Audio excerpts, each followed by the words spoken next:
You know that feeling, right? You're just scrolling through social media and then, bam, it hits you. You see someone with a brand new sports car, an influencer chilling in a villa in Bali, maybe a friend who just bought their third property, and you just can't help but wonder, what am I doing wrong? Well, today we're going to pull back the curtain on that feeling. We're going to deconstruct what online wealth really is. I mean, it's the question we've all asked ourselves, hasn't it? It feels like everyone else is just sprinting ahead and we're, what, stuck at the starting line? But here's the thought. What if you're not just looking at the race from the wrong angle? What if the entire race is an illusion? Let that just sink in for a second. You are not behind. You are not failing, and you are definitely not broken. Because it's the absolute truth. See, what you're seeing online, it's rarely, if ever, the full story. And by the end of our time here, I promise, you're going to have a completely new way of looking at wealth, at success, and most importantly, at your own journey. All right, so first things first, let's talk about the stage itself. Social media isn't real life, not even close.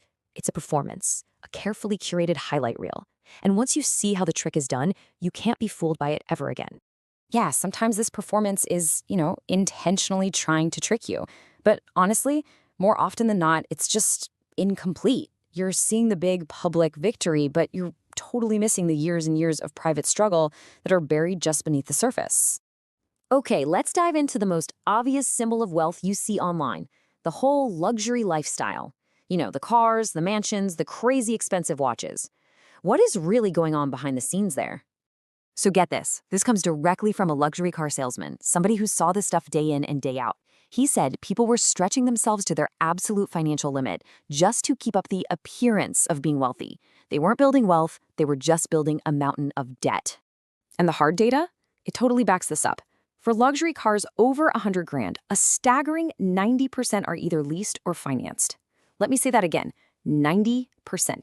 That means only 1 out of every 10 you see is actually owned outright.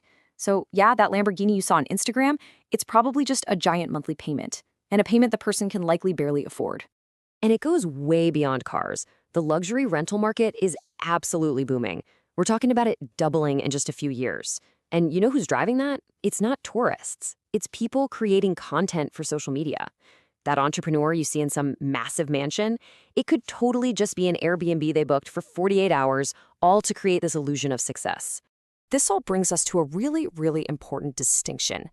The difference between being rich and being wealthy. See, being rich is all about playing offense. It's high income and it's spending it on a fancy lifestyle. But being wealthy, that's about playing defense. It's about building a fortress of secure assets.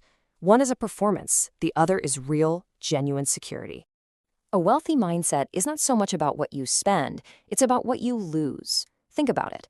A $150,000 sports car starts losing its value the second you drive it off the lot. Real wealth is built by buying things that hold, or even better, increase their value over time. The whole game is about protecting what you have. That's the foundation of wealth that lasts. All right, now let's peel back another layer of this illusion, this idea that all this success just happens easily. The truth is, there's a massive, unseen price tag attached to the kind of wealth you're seeing online.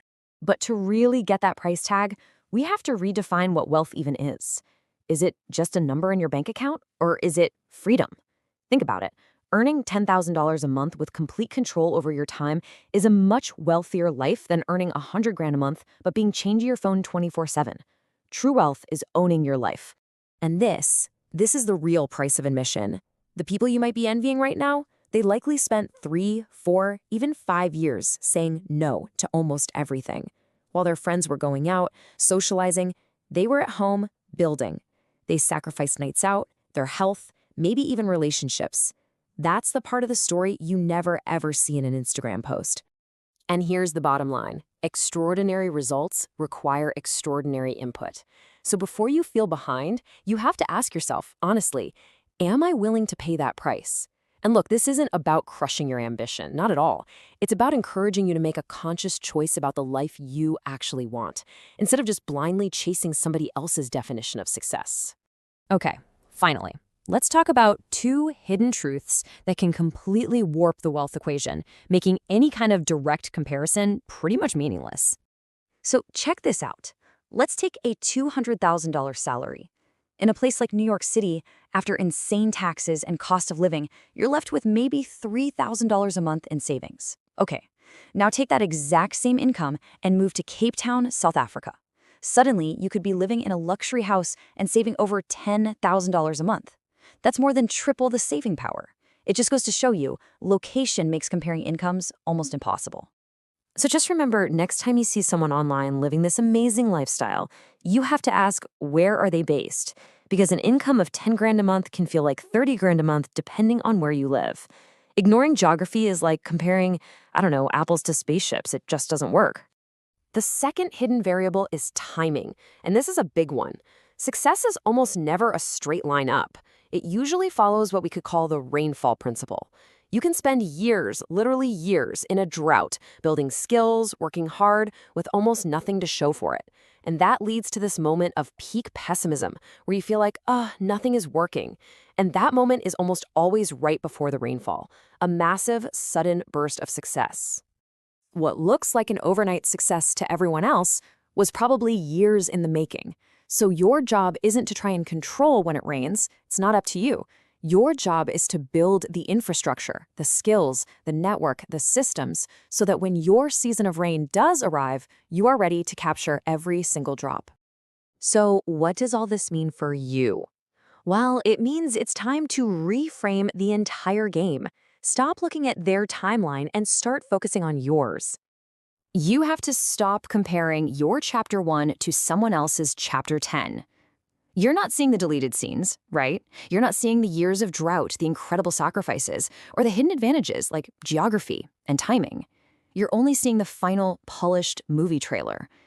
It's time to just focus on your own story, on your own chapter. And that's really the big takeaway here. This isn't about hating on wealth. It's about defining it on your own terms. So now that you've seen behind the curtain, what is your real definition of a successful life? Is it a number in a bank account? Or is it freedom? Is it time? Is it peace of mind? The most successful life you can live is the one that's authentic to you. Don't ever let anyone else write that definition for you.